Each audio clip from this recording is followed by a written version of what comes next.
창릉 3기 신도시가 이제 들어오는 곳이 고양시 덕양구고, 또 창릉 3기 신도시 주변에 삼송, 원흥, 지축, 향동, 덕은이라는 뭐 택기지구랑 도시개발지구가 같이 포함되어 있는, 이렇게 해서 5개 택기지구랑 플러스 이제 창릉 3기 신도시가 들어오는, 말 그대로 이제 메가 신도시가 될 가능성이 상당히 높은 곳이라고 이제 이야기를 드리고 싶고요. 안녕하십니까. 안녕하십니까. 네, 육지TV의 박유충입니다. 오늘은 고양시에서 중개업을 하고 계신 정수영 이사님을 이제 모시고 영상을 한번 촬영해 보려고 하고 있습니다. 간단하게 본인 소개 좀 부탁드리겠습니다. 네, 육지TV 구독자 및 애청자 분들께 먼저 인사 올리겠습니다. 저는 그 삼송 미소부동산에서 근무하고 있는 정수용 이사라고 합니다. 간단하게 소개를 드리면 감사스마일이라는 닉네임으로 활동하고 있고요. 삼성벨트 부동산 전문가라고 제 스스로 자칭 그렇게 불리워지고 있고요. 최근에는 이제 삼성벨트 부동산이 조금 식상하다라고 해서 이제 더 이제 주변 분들이 이제 고양시 또 창릉 3기 신도시의 부동산 전문가로서 조금 더 많은 이야기를 좀 해달라고 이렇게 이제 최근에는 이렇게 불려지고 있습니다. 맞습니다. 네. 저도 뭐 영상을 많이 대표님 그 네. 영상 통해서 이제 보니까 그 삼성지구뿐만 아니라 뭐 원흥 또 심지어 이제 은평 쪽까지도 이제 영상에 담아 있고, 최근에 창릉 신도시 관련돼서 영상이 이제 있더라고요. 그래서 뭐 그런 내용도 지금 질문 한번 해보고 싶고요. 네네. 그러니까 지금 이제 창릉 신도시가 있다 보니까 뭐 고양시 분위기가 약간 다를 것 같다 생각도 들다 보니까 먼저 이제 고양시 쪽 뭐 시장 분위기, 부동산 시장 분위기 조금 하고, 그다음 이제 3기 신도시가 창릉에 만들어지지 않습니까? 그래서 그 뭐 시장의 어떤 반응이라고 해야 되나, 피드백 같은 게 또 어떤지 좀 그 부분을 좀 말씀 좀 알겠습니다. 뭐 일단 뭐 제가 오늘 하고 싶은 이야기가 너무너무 많은데 또 오늘은 또 인터뷰다 보니까 짤막하게 말씀을 드리면, 일단 고양시 시장 분위기는 작년 하반기부터 상당히 좋아졌습니다. 그래서 고양시 덕양구가 이제 작년 하반기부터 올 전반기까지 전국 탑 10 안에 들어간, 제가 보니까 자료로 보니까 한 4위에서 한 5위 정도 된 것 같습니다. 그래서 그 정도로 한 30% 정도 많이 상승을 했는데, 고양시 덕양구를 사람들이 일산 동구랑 서구에 비해서 잘 모릅니다. 쉽게 설명을 드리면 고양시 덕양구가 이제 창릉 3기 신도시가 이제 들어오는 곳이 고양시 덕양구고, 또 창릉 3기 신도시 주변에 삼송, 원흥, 지축, 향동, 덕은이라는 뭐 택기지구랑 도시개발지구가 같이 포함되어 있는, 이렇게 해서 5개 택기지구랑 플러스 이제 창릉 3기 신도시가 들어오는, 말 그대로 이제 메가 신도시가 될 가능성이 상당히 높은 곳이라고 이제 이야기를 드리고 싶고요.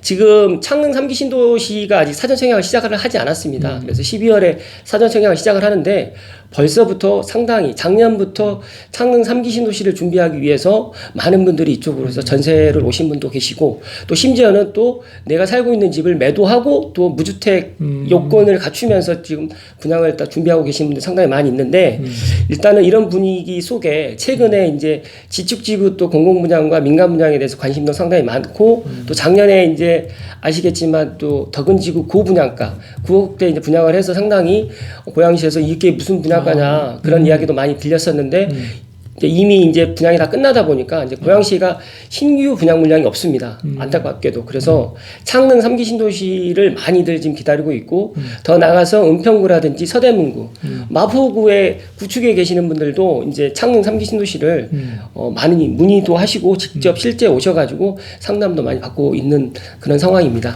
네, 제가 위치를 한번 보니까 정말로 상당히 서울에서 바로 옆이고 굉장히 가깝더라고요. 그렇습니다. 그래서 일산구보다가도 훨씬 더 가까운 부분인 거고, 그리고 또 삼성보다도 또 한강 쪽으로 가깝고, 그래서 입지적으로 보면 창릉이 굉장히 뛰어나더라고요. 그래서 뭐 당연히 이제 대부분 사람들이 서울권에서 이제 생활을 하시다 보니까 창릉에 대한 관심이 특히나 약간 마포나 여의도 그권 같은 경우는 굉장히 관심이 많을 것 같은데, 그러면 정말로 그 많은 분들이 이제 신도시 관심을 가질 것 같은데, 뭐 그분들을 위해서 또 나름 베테랑이시다 보니까 전문가시니까 뭔가 그 수요자들한테 조언을 해줄 게 있을까 싶어서요. 조언을 드린다고 하면 준비를 해야 된다는 말씀을 먼저 드리고요. 그 GTX-A 창능력이 이제 결정이 됐습니다. 그래서 많은 분들이 GTX-A 창능력이 들어온다 안 들어온다고, 제가 영상에 작년에도 발표되기 전에 저는 이제 들어온다라고 이제 소식을 접하고 반신반의 했었는데 제 예상대로 이제 들어왔는데, 중요한 게 뭐냐면 GTX-A가 착공이 들어가서 실제적으로 공사를 진행하는 신도시는 3기 신도시 중에 고양 창릉밖에 없습니다. 유일하네. 예, 유일하고 또 GTX-B라든지 GTX-C는 아직까지 계획 단계에도 아직 들어가지 않았기 때문에 어떻게 보면 GTX-A A 라인을 지나가고 있는 예를 들어서 덕양구 뭐 삼성벨트라든지 더 나가서 일산 동구라든지 킨텍스까지도 앞으로 많은 부동산 쪽으로 영향을 끼칠 것 같고 더 나가서 이제 그렇기 때문에 창릉 3기 신도시를 갖다가 많이 이제 준비를 하시는 건데 중요한 거는 다들 뭐 회장님께서도 어떻게 생각하냐면 창릉 3기 신도시는 공공 분양과 공공 임대만 많이 지금 들어온다라고 생각을 하시잖아요. 그렇죠. 아닙니다. 절대 아닙니다. 그리고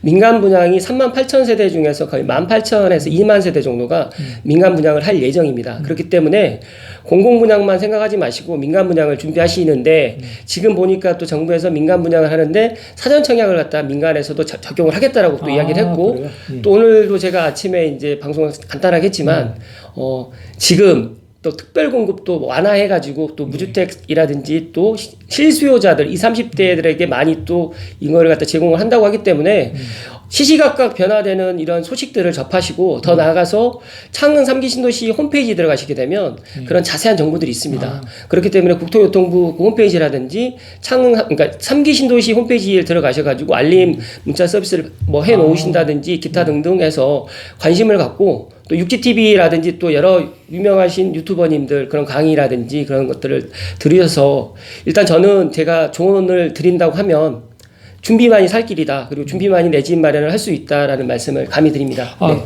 진짜 뭐 저희 보통 일반적으로 생각하면 신도시 그러면 공공이 많을 거라 이제 생각하는데 그렇죠. 생각보다 민간이 많더라고요. 예, 영상 속에서 보니까 많아가지고 민간이 또 이렇게 많았나 싶은 생각이 들었어요. 맞습니다. 정말로 많네요. 아무튼 뭐 민간도 기회를 노려볼 수 있으니까 그 관점에서 공부 또 준비 많이 하셔가지고 꼭 또 내 집 마련을 신도시 통해서 하는 어떤 좋은 보탬을 또 전문가 통해서 우리 이사님 같은 전문가 통해서 얻었으면 좋겠다 싶은 생각이 드네요. 별 말씀 감사합니다. 근데 어떻게 또 이사님은 공인 중개사 자격증 따시고 이렇게 중개업을 열심히 하고 계신데 그 뭐 중개업을 특별하게 하게 된 계기가 무엇인가요? 제가 이제 실은 직업군인 생활을 한 10년 했습니다. 전역을 할 때 이제 저희 연대장님께서 공인중개사를 한번 해서 나가서 한번 해보면 어떻겠냐라고 해서 제안을 해주셨는데 실은 연대장님께 그런 제안을 받기 전에 제가 아시는 분이 이제 공인중개사를 권해서 제가 그때 공부를 하고 있었거든요. 하고 계셨어요? 예, 그래서 이제 공부를 하고 운이 좋게 1, 2차를 한 번에 합격을 하고 저는 이제 강남으로 갔습니다. 강남으로 가서 이제 빌딩 쪽으로 해서 이제 중개를 한번 해보고 싶어서 부동산을 이제 시작을 했는데 그러면서 이제 뭐 서울 강남이라는 것도 알게 되고 강남이죠. 네네. 그리고 또 여러 가지로 또 수도권 쪽으로 해서 다방면의 경험을 또 쌓고 지금 현재는 이제 삼성에 이제 위치하고 있습니다. 그 부동산 꽤 오래 전부터 이제 하셨기 때문에 다양한 어떤 분야에 대해서는 경험이 많으실 것 같고요. 근데 뭐 은평구 삼성동에 또 정하셨지 않습니까? 약간은 뭐 그거에 대한 어떤 계기는 또 뭐 있었나요? 이제 그 은평구에서 부동산을 시작을 하다 보니까 은평구라는 그 말 그대로 서울이라는 도심이 너무 좋았는데 제가 개인적으로 생각했을 때는 일단 거기에 있다 보니까 안주하게 되더라고요. 그래서 이제 은평 뉴타운이라는 곳에서 이제 그런 뉴타운 의 모습이라든지 아파트에 대해서 이제 많이 배우게 되다 보니까 그리고 그러면서 눈을 놀리게 된 게 이제 삼성 택지 개발 바로 이제 눈을 놀리게 되고 또 다들 기억하시고 계시겠지만 2010년도 초반에는 정부에서조차도 집을 사라고 했었는데 아무도 안 샀지 않습니까? 그때도 삼성에 이제 많이 미분양도 났었고 그러다 보니까 이제 삼성 지구가 상당히 매력적이었고 또 저는 그 서호능과 서삼능 그리고 창릉천과 북한산 이렇게 천혜의 자연 환경을 갖다 그대로 보존하면서 신도시, 그러니까 택지지구를 조성한 게 없거든요. 그러니까 동탄 신도시도 가보고 김포항 신도시도 가보고 위례 신도시도 다 가봐왔는데 제가 봤을 때 광교 신도시보다 더 좋은 게 삼성 벨트다라고 해서 제가 말 그대로 이제 베이스 기지를 이제 삼성에다 잡은 거죠. 정말로 그 2008년도부터 자격증 취득하셔가지고 이렇게 부동산 업을 오랫동안 해오고 계신데 그 부동산 업을 하다 보면 참 별의별 일도 많고 그럴 텐데 나름대로 보람도 있고 혹은 또 힘든 일도 있을 텐데 어떨 때 제일 이렇게 보람되시나요? 보람되는 일은 정말 많았는데요. 최근에 이제 블로그에서 이제 글을 쓰다가 이제 방송을 한 지 뭐 2, 3년 정도 된 것 같은데요. 일단 그 고객들하고의 이제 소통 부분에 있어서 네. 또 최근에는 이제 저에게 상담받고 집을 사셨던 분들이 집값이 올라서 기분이 좋아서 그러실 수도 있지만 이제 소개를 많이 해 주십니다. 그래서 그게 너무너무 감사드리고요. 또 저는 이제 부동산 하면서 이제 보람되는 부분은 뭐 제가 지금 생각했을 때 제가 이제 이야기를 해서 그분께서 이제 내 집 마련을 해서 그분께서 만족해서 너무너무 행복하게 잘 살고 있었을 때가 가장 보람을 느끼고 있습니다. 네. 네. 그러면 또 뭐 나는 약간 또 힘들 때도 있지 않습니까? 뭐 힘들 때도 있는데 뭐 네. 물론 뭐 그거를 잘 극복하셨을 것 같은데 네. 그래도 뭐 초보 공인중개사들한테는 약간 도움도 될 수도 네, 있다 그렇죠. 보니까 네, 네. 뭐 힘들 때는 야 이런 게 참 중개업으로는 좀 힘들더라. 혹시 네. 있으신가요? 저는 공인중개사를 하기 전에 이제 제가 전에 직업군인 생활을 하다 보니까 네. 시간 약속에 대해 상당히 중요하게 생각을 합니다. 그런데 이제 공인중개사 이 업을 시작하면서 가장 힘들었던 건 솔직하게 이야기해서 시간 약속을 안 지키신 분들이 너무 많아서 가장 힘들었고요. 저는 지금도 약속 시간 전에 한 10분 전에 무조건 그 손님들과 미팅도 10분 전, 그리고 예를 들어서 어떤 뭐 임장을 갈 때도 10분 전, 또 뭐 예를 들어서 이제 어떤 분을 만나러 갈 때도 10분 전에 항상 도착을 하려고 노력을 하고 있고, 근데 그 이제 힘들다고 이제 말씀드리면 그럴 수도 있지라고 생각할 수도 있는데, 저는 이 시간을 지키지 못하면 다른 것도 안 된다라고 생각을 하기 때문에 그래서 제 마음처럼 저는 고객을 기다리고 있는데 고객이 안 오는 거죠. 그럴 때 이제 전화를 해서 어디쯤 오십니까라고 하면 그나마 다행인데 또 간혹 가다가 전화를 받지 않으신 분도 있고 또 말없이 약속을 또 말 그대로 펑크 내신 분도 있다 보니까 저는 그게 가장 힘듭니다. 이 공인중개사 업을 하면서. 네. 뭐 뭐든지 기본이 충실해야지 그다음 모든 일도 잘 된다고 네. 약속 같은 걸 잘 지켜야 되는 것 같습니다. 그러면 이제 뭐 아쉬운 부분도 사실상 뭐 이런 거랑 비슷한 맥락이 있을 네네. 것 같은데요. 일하면서 아쉬운 점이라고 이제 말씀을 드리면